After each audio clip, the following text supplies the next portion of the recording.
This is the third in a series on metformin and dementia.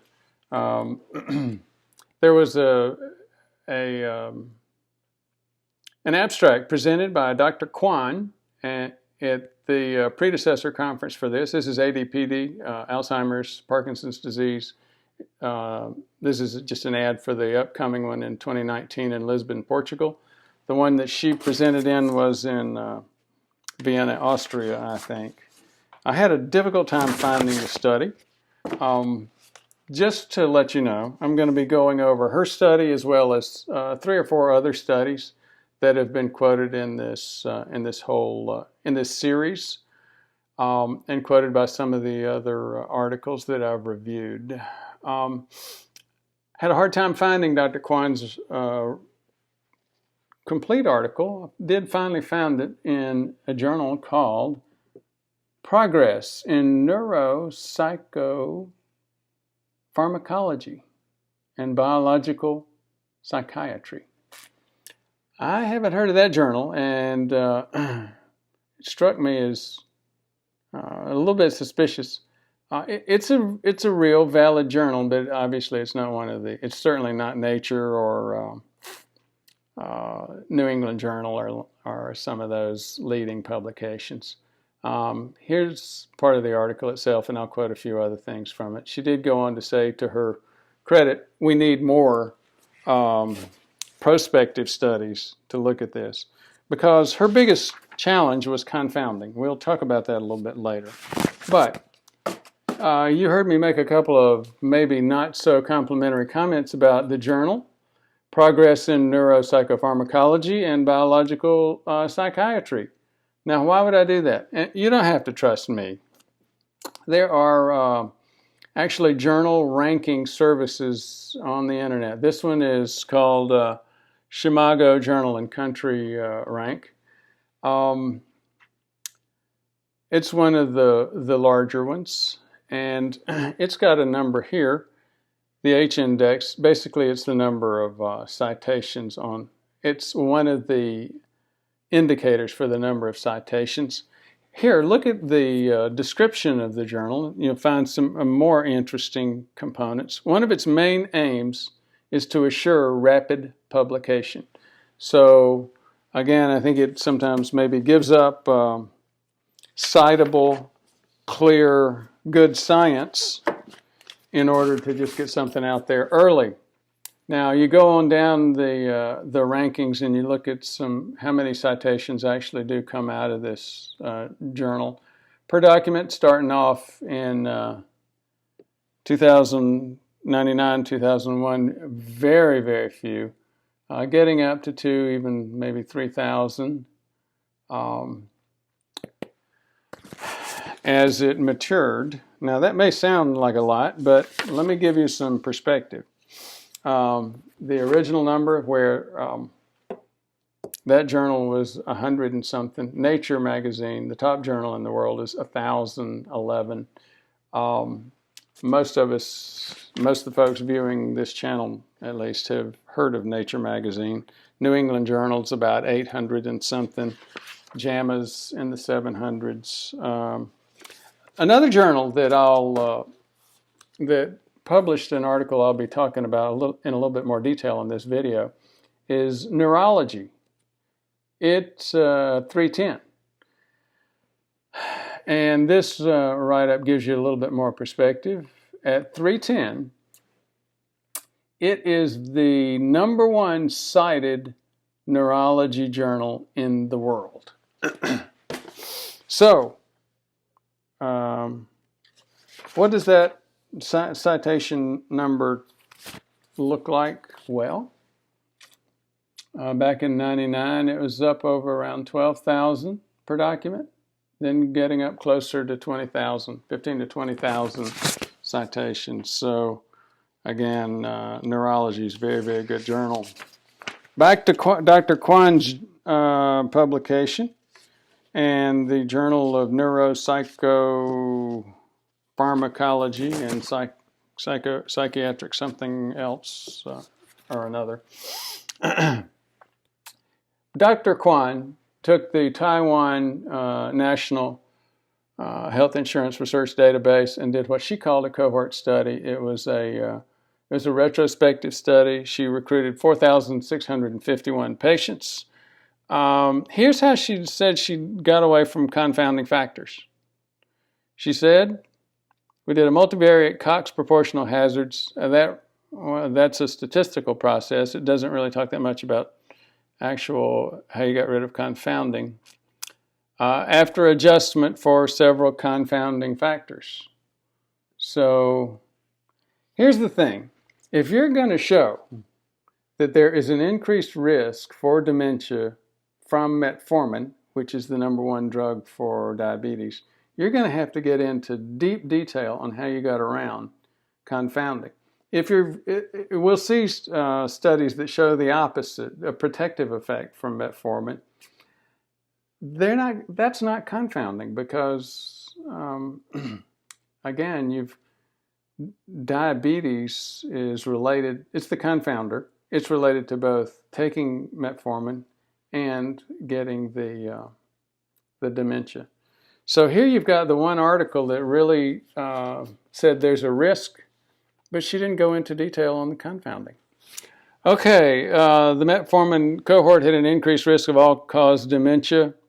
It was, the numbers were 1.5 times, confidence intervals 1.5 to 4. So maybe not that strong, not that huge of an increased risk, but some. And again, as we said, didn't deal with the confounders. Here's one of the data tables that she listed. This is for Parkinson's disease, hazard ratio, so a little bit like twice the risk. All-cause dementia, 1.6 times the risk. Alzheimer's dementia, twice the risk. And vascular dementia, 2.3 times the risk. So again, huge risk there. Well, more than any of us would want to see, but clarity in terms of the obvious problem, the potential confounding, not so much. That's probably why she ended up in the journal she ended up in. If she had had great clarity regarding how she avoided confounding, that news is significant enough. It could have been in a huge journal, neurology, or a lot bigger. So this was the other article that I think John mentioned. It has to do with, it was by Dr. Shi. Dr. Shi was at Tulane.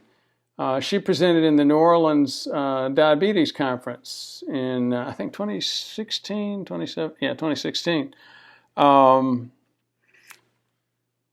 And basically, here's some of the things that she said.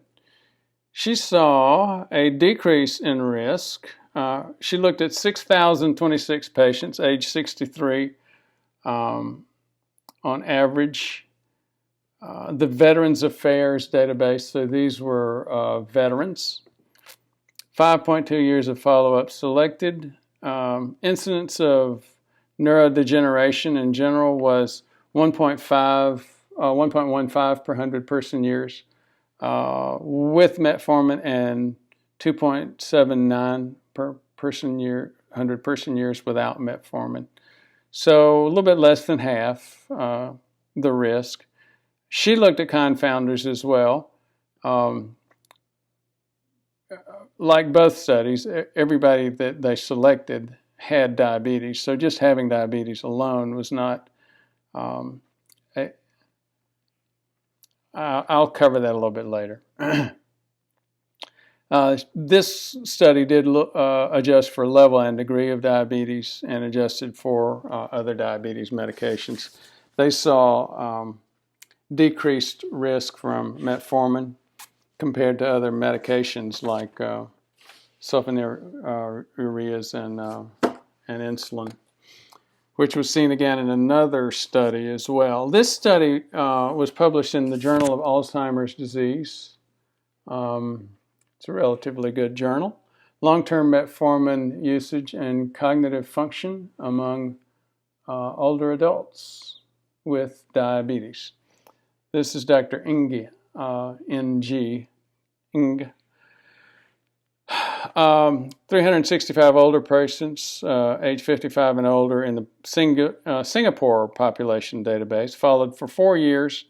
Odds ratios for cognitive impairment.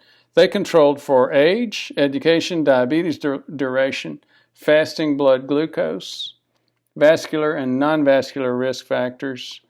Metformin showed significant linear trends in both cross-sectional and longitudinal studies. Lowest risk of cognitive impairment, as in 0.3 and 0.27. So that's less than a third. In this study, basically they're saying if these patients were on metformin, they had about a third of the risk of having cognitive decline. Now here's another study. This one's in neurology. I mentioned that one a few minutes ago. The most cited neurology journal in the world. Metformin versus sulfonylureas and the risk of dementia in U.S. veterans. This was a larger study than the other veteran study. It was published September 27th, 2017. So, again, very recent study in a very, very good magazine. A larger study. They looked at U.S. veterans greater than 65 years of age, new users of metformin and sulfonylureas, had no dementia, followed up after 2 years of therapy. To account for confounding, they developed a propensity score, an inverse probability of treatment weighting method, which they described. They identified 17,200 new users of metformin, 11,440 new users of sulfonylureas. Average age was 73.5 years. Average hemoglobin A1C was 6.8. Average follow-up of 5 years. 4,906 cases of dementia were diagnosed. The odds ratio, the hazard ratio, if you had metformin versus sulfonylurea was 0.67. So in other words, what they're saying is these are similar cases, similar diabetes. This group got sulfonylureas, this group got metformin, and there was a significant decrease in the metformin group of developing dementia. So again, a very strong study looking at that whole idea that dementia actually increases with metformin. I think that's not the case. They looked at specific types of risk. They had a lower risk of dementia in the subset of younger vets with hemoglobin values 7% or higher. After accounting for confounding by indication, metformin was associated with a lower risk of subsequent dementia than sulfonylureas in vets less than 75 years of age. Now, they went on to say further information is, further studies are needed to figure out who would benefit the most from the metformin, the protection from dementia by metformin. So, again, I'll stop, back up just a minute, and give you my overall read on the literature after we've gotten into this level of detail. There's clearly a lot of fear out there that metformin might be associated with dementia, but it's not coming from a whole lot of really good science. In fact, the studies that show that increased risk show a minimal increase in risk, and they don't deal with the obvious issue of confounding. I don't think that it's associated, I don't think it's a cause. Actually, I do think the preponderance of the evidence would indicate that it's actually neuroprotective. Now, do I think it's a huge neuroprotection? Do I think it's an assurance that you're not going to get dementia if you have the major cause, which is diabetes? I don't think so, not at all. it can be a significant decrease, but I think it would be, I would agree with most other scientists so far that you'd need more research to show just how much of a decrease, if any. So just a quick review. Robin Prevet, one of our viewers, asked the question, does metformin cause dementia? This was the link, this article that she quoted, and again, very scary looking, metformin linked to higher risk of Alzheimer's. That was the Kwan study, the one that got published finally in the Journal of Neurodevelopment Psychopharmacology. Scientific American covered several studies. A couple of them I didn't go into on this video. One of those from a Harvard doc who actually demonstrated improvement in cognitive performance with dementia, and some evidence that